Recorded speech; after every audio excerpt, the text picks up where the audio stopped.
8 de la mañana, 44 minutos en todo el país. Ya está con nosotros Agustina Bordigoni, nuestra especialista en política internacional, porque vamos a hablar de lo que pasa en Armenia y Azerbaiyán. ¿Cómo estás, Agus? ¿Todo bien? Buenos días, ¿cómo estás? Muy bien, muy bien. Bueno, Agus, situación que se ha agravado en las últimas horas, ¿verdad?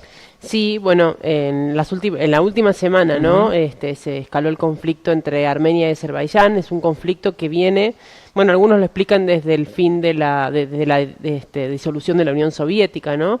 Por la región de Nagorno-Karabaj, que es una región que la comunidad internacional reconoce como Azerbaiyán, pero que está habitada en un 80% por armenios cristianos y tiene una minoría turca musulmana, ¿no? Bien. Pero pertenece a Azerbaiyán esta región, o por lo menos así lo reconoce la comunidad internacional.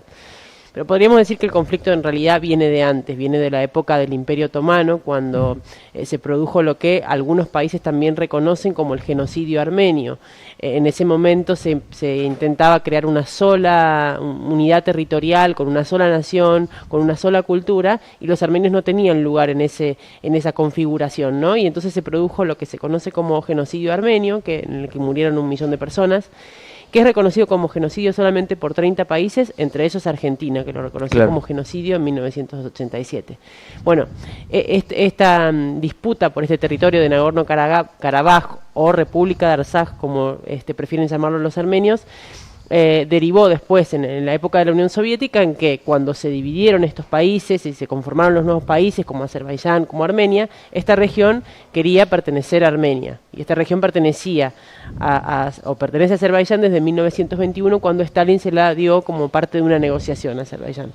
Entonces, bueno, a partir de ahí surgieron diferentes guerras, la más importante desde 1988 a 1994 por esta misma región, y en la que murieron 30.000 personas. Luego de eso se firmó un cese del fuego en 1994, que en realidad nunca se respetó del todo, ¿no? Sí. En 2016 hubo una otra guerra y en 2020 escaló la violencia. ¿Fue más bien diplomático tal vez o como cartel, para decirlo de alguna manera, traducirlo un poco al llano, y no real lo que sucedió de este cese al fuego? Claro, el cese al fuego fue un acuerdo, pero siempre hubo como lo que se define como una frontera caliente, es decir, una frontera en donde siempre hubo hechos de violencia. Claro. No a la dimensión que es lo que estamos viendo hoy, ni lo que vimos en 2020, pero sí donde siempre existió una cierta tensión, una frontera caliente. En 2016 hubo una nueva guerra, una guerra de los 4 días, porque duró precisamente 4 días, y en 2020 escaló la tensión nuevamente, que ahí nosotros volvimos a hablar de esta región, explicar un poco qué era lo que pasaba. En 2020 escaló la tensión nuevamente, esa guerra duró 6 semanas, murieron 6.500 personas, y ahora 2022, después de también acordar en 2020 un cese del fuego, vuelve a suceder lo mismo, ¿no? Entre Armenia y Azerbaiyán. La última novedad es que se acordó nuevamente, por segunda vez en esta semana, otro cese del fuego, pero digamos, los ceses del fuego no son respetados y hay acusaciones de una parte y de la otra de violar estos acuerdos, ¿no? Claro, claro. Agus, esta situación que vos bien planteabas al principio se agravó en la última semana por este conflicto. ¿Puede llegar a empeorar y puede desatar un conflicto aún mayor? ¿O esto, teniendo en cuenta los relatos históricos que hacías referencia, suele tener estos momentos de tensión por allí que duran un tiempo entre complicaciones, acusaciones, disparos, etcétera, etcétera? ¿Se avanzan un tiempo y se calman, o esto ya parece una proyección un poco más amplia?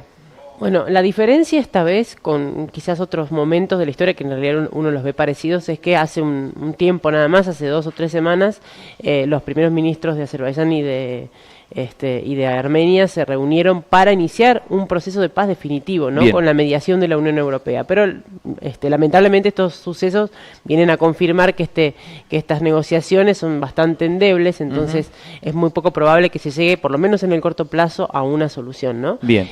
Sí es cierto que son distintos periodos de escalada. En este caso Armenia acusa a Azerbaiyán de haberlos atacado aprovechando que el mundo está ocupado en la guerra en Ucrania, porque Rusia siempre jugó un rol central en estas negociaciones. En los acuerdos de 1994, del cese del fuego en ese momento, después de la guerra, Rusia y Francia tuvieron un papel central, ¿no? Y es lo que está sucediendo también hoy. Así que hay ciertas analogías con la historia, hay algunas diferencias como este intento de negociación de un acuerdo, pero, digamos, lo cierto, perdón, es que se vuelve otra vez a esas situaciones parecidas a las que vimos en 2020. Esperemos que no duren tanto, porque en 2020 duraron 6 semanas, que parece que no es muchísimo, pero dejaron un saldo en ese momento de 6.500 muertos. Claro. Ahora llevan alrededor de 150, 155. Bien, bueno, obviamente ahora habrá que esperar para ver cómo continúa esto.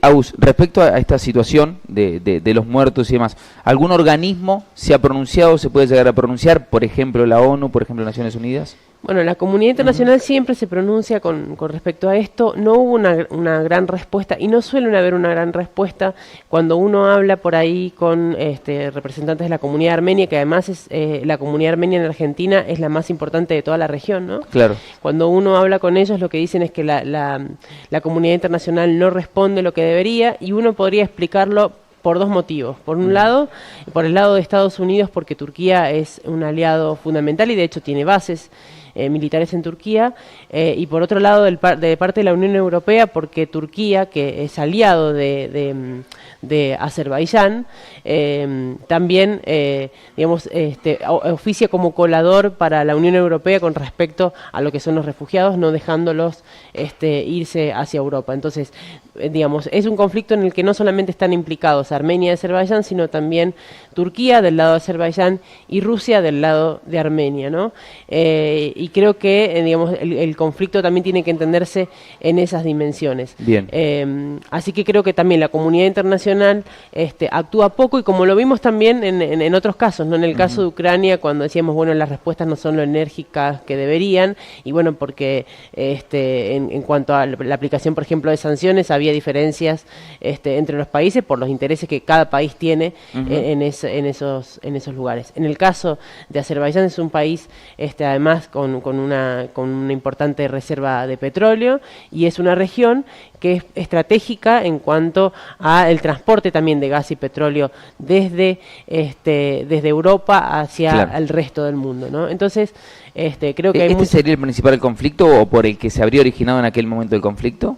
El principal conflicto es esta región de, como te decía, de Nagorno-Karabaj. Claro. Que por comandar ese territorio. Claro, porque en realidad, como es un territorio que la Unión Soviética reconoció en su momento, dicen desde Armenia, arbitrariamente como parte de Azerbaiyán, pero que estaba habitada en su mayoría por armenios, bueno, digamos, existe ese problema, ¿no? Es decir, estás dentro de una nación que no te representa, en donde sos perseguido, pero a la vez, digamos, tenés una población que en su mayoría es armenia, que es cristiana, en un país donde la mayoría es turca y musulmana, ¿no? Claro. Entonces, ese es el origen fundamental de este conflicto, y la región de Nagorno-Karabaj o Artsaj, lo que pretende es transformarse en una república independiente, que es lo que apoya Armenia desde 1988 y es lo que trata de impedir Azerbaiyán desde el mismo momento, ¿no?